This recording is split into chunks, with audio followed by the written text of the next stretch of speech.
Hello viewers, السلام علیکم۔ صحت شو کے ایک نئے ایپیسوڈ کے ساتھ میں ہوں آپ کا ہوسٹ عبدالہادی خان۔ آج کے اس ایپیسوڈ ریوائیو موٹیلیٹی میں ہم گیسٹروپیریسس کے اویئرنیس کے حوالے سے بات کریں گے۔ اگست دنیا بھر میں گیسٹروپیریسس اویئرنیس منتھ کے طور پہ منایا جاتا ہے، اور اس ٹاپک پہ گفتگو کرنے کے لیے میرے ساتھ آج موجود ہے پاکستان کے ایک مایہ ناز گیسٹرو ڈاکٹر لجپت رائے صاحب۔ السلام علیکم سر۔ ڈاکٹر صاحب کی کوالیفیکیشن کی اگر ہم بات کریں، ہی holds MBBS FCPS in gastroenterology and other than that he holds MSc from USA۔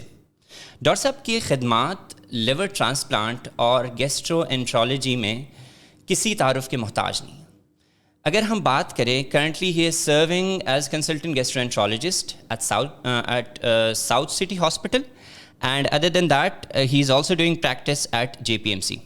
اس کے علاوہ آپ اپولو ہاسپٹل نیو دہلی میں لیور ٹرانسپلانٹ میں اپنی خدمات سر انجام دے چکے ہیں۔ ڈاکٹر صاحب، thank you so much for giving اس time today and welcome to the صحت show. Thank you so much Abdul Hadi for this honour. اگر ہم گیسٹروپیریسس کے حوالے سے بات کریں تو ناظرین کو بتائیے کہ بیسیکلی یہ گیسٹروپیریسس ہے کیا، اور اس کی ڈائگنوسس بیسیکلی کس طرح سے کی جاتی ہے؟ عبدالہادی، بڑا اہم سوال ہے آپ کا کہ گیسٹروپیریسس ہوتا کیا ہے۔ اکثر اوقات ہمارے OPD میں ایسے پیشنٹس آتے ہیں جو کہ ڈائبٹک ہوتے ہیں اور ان کو معدے کے مسائل ہوتے ہیں، تو جب ہم ان کو ڈائگنوز کرتے ہیں کہ یو ہیو گیسٹروپیریسس، تو ان کا سوال ہوتا ہے کہ واٹ از گیسٹروپیریسس۔ تو آسان لفظوں میں اگر میں آپ کو کہوں، گیسٹرو کا مقصد ہے میدا، پیریسس کا مقصد ہے پیرالیسس، تو یہ اور کچھ بھی نہیں، صرف پیرالیسس آف اسٹمک ہے۔ اس میں ہوتا یہ ہے بیسکلی کہ معدے کی جو حرکت ہے، جو اس کی موٹیلیٹی ہے، وہ تھوڑی سی ویک پڑ جاتی ہے because of the uncontrolled sugar control نہ ہونے کی وجہ سے اس کی جو حرکت کا نظام ہے، جو کھانا نارملی معدے سے چھوٹی اور بڑی آنت کی طرف جانا چاہیے 4 سے 6 گھنٹے کے ڈیوریشن میں، وہ نہیں جا پاتا، وہ زیادہ دیر تک معدے میں رہتا ہے۔ آپ کا جو دوسرا سوال تھا کہ ہاؤ ٹو ڈائگنوز، اس کی تشخیص کیسے کی جائے۔ جب بھی ہم ایک پیشنٹ کو ڈائگنوز کرتے ہیں کہ ہی ہیز گاٹ گیسٹروپیریسس، چاہے وہ کسی بھی کاز کی وجہ سے ہو، چاہے وہ ایڈیوپیتھک ہو، چاہے وہ ڈائبٹیز ملائٹس کی وجہ سے ہو جو کہ ذیابیطیز ہے، چاہے وہ پوسٹ سرجیکل ہو، چاہے وہ اسکیمک کاز کی وجہ سے ہو، تو جو پہلا ٹیسٹ کیا جاتا ہے وہ ہوتا ہے اپر GI انڈوسکوپی۔ اس میں بیسیکلی ہم کرتے یہ ہیں کہ کانشیس سیڈیشن میں منہ کے ذریعے ایک کیمرہ ڈالا جاتا ہے جس میں خوراک کی نالی جو کہ اسوفیگس، اس کے بعد میدا، اور اس کا معائنہ کیا جاتا ہے، چھوٹی آنت اور چھوٹی آنت کے پہلے اور دوسرے حصے کا بھی اس کے ساتھ ہم معائنہ کرتے ہیں۔ ہم اس میں دیکھتے یہ ہیں کہ اس میں کوئی رکاوٹ تو نہیں ہے، کیا اس میں کوئی obstruction تو نہیں ہے جس کو ہم کہتے ہیں کہ پائلوروسپازم تو نہیں ہے، یا خدا نہ خواستہ کوئی میلیگننسی تو نہیں ہے، یا کوئی اور کاز تو نہیں ہے۔ پھر اس کی ہم بایوپسی لیتے ہیں جس کو ہم ہسٹوپیتھولوجی کے لیے بھیجتے ہیں، جس کا رزلٹ 7 سے 10 دن کے اندر آ جاتا ہے۔ جو دوسرے ٹیسٹ اس کے لیے کیے جاتے ہیں گیسٹروپیریسس کی تشخیص کرنے کے لیے، وہ ریڈیولوجیکل ٹیسٹ ہیں، جو کہ بنیادی طور پہ گیسٹرک ایمپٹنگ سٹڈیز ہوتے ہیں کہ ایک معدہ کتنے ٹائم کے اندر کھانا کھانے کے بعد خالی ہوتا ہے۔ اس میں کیا یہ جاتا ہے، بڑے آسان لفظوں میں ایکسپلین کرنے کی کوشش کروں گا کہ ایک سینڈوچ ہوتا ہے، ایگ سینڈوچ، اس ایگ سینڈوچ کے اندر کوئی ریڈیو لیبلڈ آئسوٹاپس ہم ڈال دیتے ہیں اور پیشنٹ کو ہم کھلا دیتے ہیں۔ ٹھیک 4 گھنٹے کے بعد، 2 گھنٹے اور 4 گھنٹے کے بعد ہم چیک کرتے ہیں کہ وہ جو ہم نے سینڈوچ کھلایا تھا وہ ان کے معدے میں کتنی دیر تک موجود رہا۔ اگر وہ سینڈوچ کا کچھ حصہ گریٹر دین 10% 4 گھنٹے گزر جانے کے باوجود بھی معدے کے اندر موجود ہے، then it is gastroparesis. It is as simple as that. اس کے علاوہ اور بھی کچھ بنیادی ٹیسٹ ہوتے ہیں، جیسے کہ گیسٹرک موٹیلیٹی کیپسول، جس کو اسمارٹ پل کہا جاتا ہے، آج کل اس کو اسمارٹ پل کہتے ہیں۔ تو یہ کیپسول کھلایا جاتا ہے جو کہ بیسیکلی 3 چیزوں کو دیکھتا ہے۔ نمبر 1 کہ اسٹمک کے اندر تیزابیت چیک کرتا ہے، گیسٹرک pH ہم اس کو کہتے ہیں۔ کانٹریکشنز چیک کرتا ہے کہ 1 منٹ کے اندر ایک معدہ کتنی دفعہ حرکت کر رہا ہے، اور اس کے ساتھ موٹیلیٹی چیک کی جاتی ہے کہ کتنے ٹائم میں جو ہم کھانا کھلا رہے ہیں اپنے مریض کو، یہ معدے سے چھوٹی آنت اور بڑی آنت کی طرف جا رہا ہے۔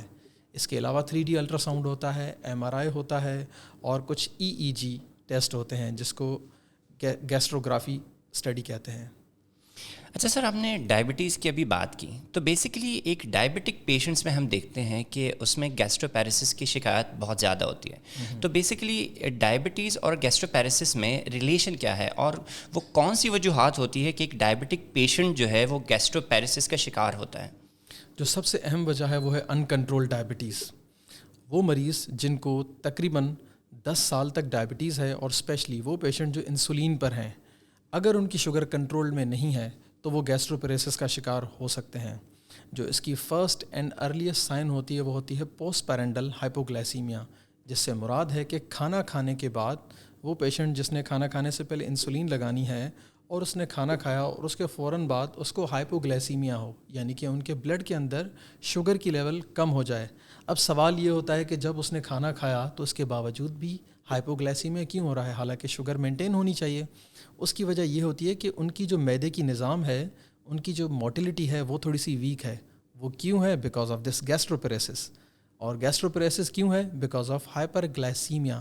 جو آپ نے کھانا کھایا وہ معدے کے اندر زیادہ دیر تک موجود ہے، جب وہ آگے جائے گا ہی نہیں، وہاں سے گلوکوز ایبزارب نہیں ہوگا تو بلڈ کے اندر گلوکوز مینٹین نہیں ہو پائے گا. جو انسولین پہلے سے آپ نے دیا ہے وہ ہائپوگلائسیمیا کرا دے گا، اور اس طرح سے پیشنٹ کو ٹھنڈے پسینے آتے ہیں، چکر آتے ہیں، بعض اوقات مریض انکانشیس بھی ہو جاتا ہے، اور مریض یہ بھی کمپلین کرتے ہیں کہ ہمیں بد ہضمی ہے. انڈائجیشن کا ورڈ یوز کیا جاتا ہے کہ ہمارا کھانا صحیح طرح سے ہضم نہیں ہوتا.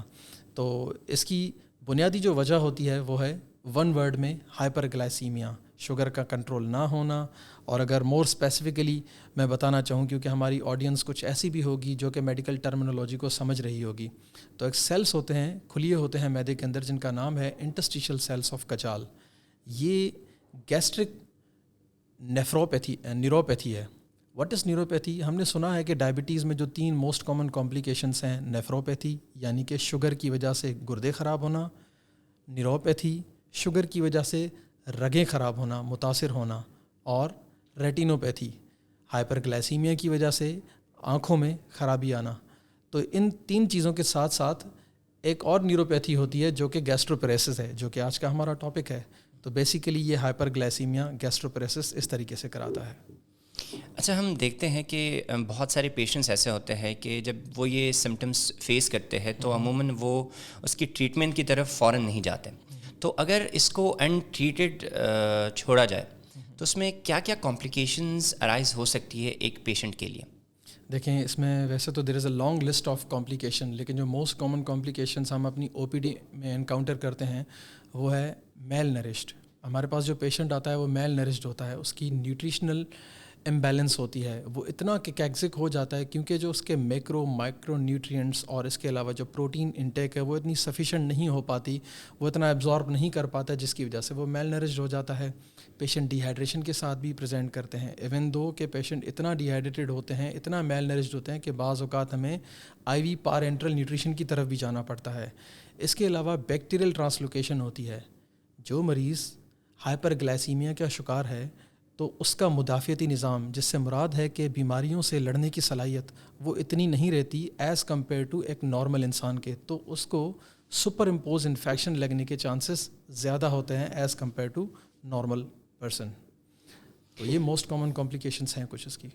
اچھا، ڈائبٹک پیشنٹس میں گیسٹروپیریسس کو مینیج کیسے کیا جاتا ہے؟ وہ کیا ٹریٹمنٹ آپشنز ہوتے ہیں جس میں ہم جاتے ہیں، یا پھر کیا لائف سٹائل ماڈیفیکیشنز ہوتی ہے جس کو اگر وہ اڈاپٹ کریں تو پیشنٹ میں بہتری نمایاں نظر آتی ہے؟ بڑا اچھا سوال کیا آپ نے. اس سوال کے اندر ہی آپ کا جواب موجود ہے. آپ نے کہا کہ کون سی لائف سٹائل ماڈیفیکیشن کرنی چاہیے. کوئی بھی چیز جیسے کہ میٹابولک سنڈروم کا کوئی بھی کمپوننٹ ہو، یا جو آج کا ہمارا ٹاپک ہے گیسٹروپریسس، فرسٹ اینڈ فارموسٹ جو چیز آتی ہے that is life style modification. کیا ہے لائف سٹائل ماڈیفیکیشن گیسٹروپریسس میں؟ نمبر 1، ہم آئیڈینٹیفائی کرتے ہیں کہ کیا یہ مریض کوئی ایسی ڈرگ تو نہیں لے رہا جو کہ اس کی گیسٹرک موٹیلٹی کو متاثر کر رہی ہے. جس سے مراد ہے جیسے کہ اوپیوائڈ ڈرگس ہوتی ہیں، پین کلرز اکثر اوقات پیشنٹ استعمال کرتے ہیں، وہ معدے کی موٹیلٹی کو متاثر کرتے ہیں، جو کہ گیسٹروپریسس کی ایک وجہ بن سکتے ہیں. تو ہم دیکھتے ہیں کہ اگر کوئی کلپریٹ ڈرگ ہے تو سب سے پہلے اس کو ختم کیا جائے. ہم پیشنٹ کو کہتے ہیں کہ آپ یہ دوائی لینا چھوڑ دیں. اگر کسی بھی وجہ سے وہ لے رہا ہے دوائی تو ہم اس کو کوئی آلٹرنیٹ پرووائڈ کرتے ہیں جو کہ اس کے اسٹمک کے نظام ہضم کو متاثر نہ کرے. نمبر 1. سیکنڈ لائن پہ آتی ہے کہ ہم اس کا ایک اینڈوکرائن ریویو کرا لیں کہ اس کی جو ہائپر گلائسیمیا ہے وہ کیوں کنٹرول نہیں ہے. کیا وہ دوائیوں سے کمپلائنس نہیں، دوائی وقت پہ نہیں کھاتا، یا کم ڈوز کھا رہا ہے، یا اس کو کوئی اور ڈوز کو ٹرائٹیٹ کرنے کی ضرورت ہے، یا اگر وہ صرف دوائیوں پر ہے تو کیا انسولین ایڈ کرنے کی ضرورت تو نہیں. ایک ٹیسٹ اس میں اکثر اوقات کیا جاتا ہے جس کو کہتے ہیں HbA1c.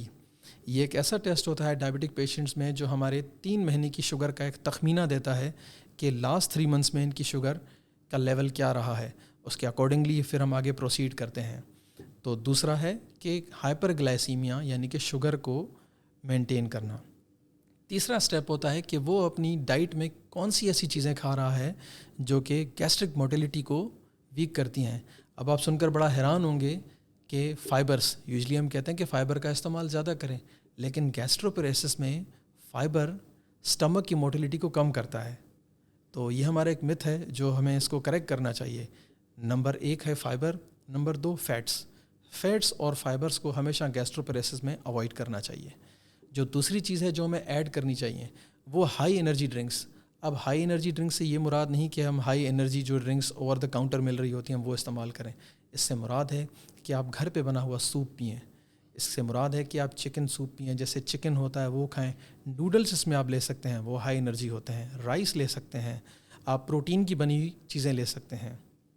تو تیسری اسٹیپ پہ آ جاتی ہے یہ چیزیں. اس کے علاوہ ہم آئیڈینٹیفائی کرتے ہیں کہ کیا ہمارے مریض کو اتنی نیوٹریشنل ڈیفیشنسی تو نہیں، اتنا میل نرش تو نہیں کہ ہمیں آئی وی نیوٹریشن کی ضرورت ہو. پھر ہم نیوٹریشنسٹ کو آن بورڈ لے کے 25 کلو کیلوریز پر kg کے حساب سے اس کو مینٹین کرتے ہیں.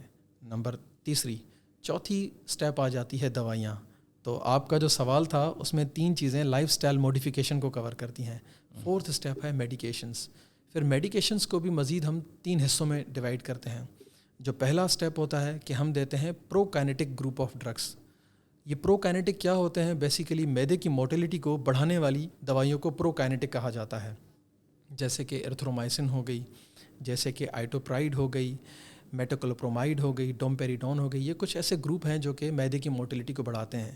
اگر ان سے بھی یہ چیز کور نہیں ہوتی، جو سیکنڈ گروپ آف میڈیکیشن ہے ہم اس کو کہتے ہیں اینٹی ایمیٹکس. اینٹی ایمیٹکس کیا ہوتے ہیں؟ جیسے کہ آنڈروسٹیرون ہو گئی.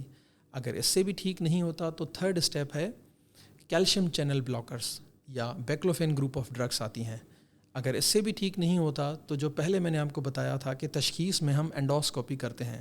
ہم اس میں دیکھتے ہیں کہ معدے کے اندر، اسپیشلی معدے کی نچلے حصے میں جس کو پائلورس کہا جاتا ہے، اگر وہاں پہ کوئی اسپیزم ہے، اسپیزم سے مراد ہے کہ کوئی رکاوٹ ہے، تو ہم اس کو وہاں پہ انجیکشن لگائی جاتی ہیں بوٹاکس کی، تاکہ وہ اسپیزم ختم ہو اور پیشنٹ کی گیسٹروپریسس ختم ہو اور مریض کا جو نظام ہضم ہے، جو اسٹمک کی موٹیلٹی ہے، وہ رواں ہو جائے. فرض کریں کہ یہ 5-6 اسٹیپس کرنے کے باوجود بھی اگر ٹھیک نہیں ہوتا تو اس کے بعد ہمارے پاس آ جاتے ہیں دوسرے سرجیکل آپشنس. یا اس سے پہلے ایک چیز ہوتی ہے جس کو ہم کہتے ہیں گیسٹرک اسٹیمولیشن ٹیسٹنگ. اس کی ابھی ہم بات کریں گے.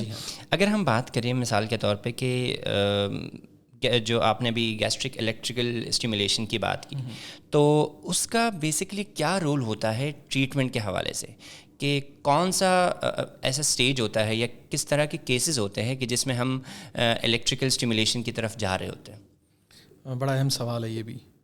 جو پہلے 5 اسٹیپ ہم نے بھی ڈسکس کیے، اگر ان 5 اسٹیپس میں سے کوئی بھی ایک چیز ہمارے مریض کو فائدہ نہیں دے رہی تو اس کے بعد آ جاتی ہے گیسٹرک الیکٹرک اسٹیمولیشن.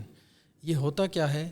بڑے آسان لفظوں میں اگر ہم سمپلی اس کی بات کہیں کہ جیسے ہارٹ کا پیس میکر ہوتا ہے، کسی ہارٹ پیشنٹ کو ہم پیس میکر لگا دیتے ہیں، تو وہی پیس میکر اگر ہم معدے میں رکھ دیں تو اس کی سائیکلز کو مینٹین کرتا ہے. یہ کتنی سائیکلز ہوتی ہیں؟ ہم کہتے ہیں 3 CPM پر منٹ، یعنی کہ 3 سائیکلز پر منٹ، یا اس سے زیادہ بھی ہم سائیکلز کو according to the stage of the disease maintain کر سکتے ہیں. تو basically this is pacemaker of stomach. Okay, ایک لاسٹ کویشچن کی طرف آتے ہیں کہ بیسکلی ہمارے پاس ملٹی ڈسپلینری اپروچ گیسٹروپیریسس کے ٹریٹمنٹ میں کیا ہو سکتی ہے؟ ایک پیشنٹ اگر اس کو ایک کمبائنڈ تھیراپی لینی ہے سارٹ آف کے lifestyle modification and other then that, وہ کون سی میڈیکیشن ہے جس کو اگر ایز اے ریجیمن کے طور پہ آپ کنسیڈر کریں تو وہ کیا چیزیں ہو سکتی ہے کہ جس میں گیسٹروپیریسس کو مینیج کرنے میں ہمیں ہیلپ دے سکتی ہے وہ تمام تر چیزیں؟ ملٹی ڈسپلنری اپروچ گیسٹروپریسس کو مینیج کرنے میں ایک بڑا اہم کردار ادا کرتی ہے. 3 ایسی بیسک اسپیشلٹیز ہیں جو کہ گیسٹروپریسس کو مینیج کرنے میں مدد دے سکتی ہیں. Number 1 gastroenterology. ایک گیسٹرونٹرولوجسٹ کیا کرے گا کہ وہ جو معدے کی موٹیلیٹی ہے وہ اس کو مینٹین کرنے کے لیے کچھ دوائیاں دے گا اور لائف سٹائل موڈیفیکیشن جو کہ ہم نے ابھی تھوڑی دیر پہلے ڈسکس کی وہ سمجھائے گا. سیکنڈ نمبر پہ آ جاتا ہے اینڈوکرائنولوجی ریویو کہ ایک اینڈوکرائنولوجسٹ وہ ہائپر گلائسیمیا جو کہ اس گیسٹروپریسس کی وجہ بن رہی تھی اس کو ٹھیک کرے گا تاکہ اس کی شوگر لیول مینٹین ہو, کیونکہ بیسک وجہ کیا تھی؟ شوگر کا کنٹرول نہ ہونا, ذیابیطیز ان کنٹرولڈ ہونا. جب وہ کنٹرول میں ہوگی تو گیسٹروپریسس نہیں ہوگی. اور تیسری چیز ہوتی ہے نیوٹریشنسٹ. نیوٹریشنسٹ کو ضرور آن بورڈ لینا چاہیے.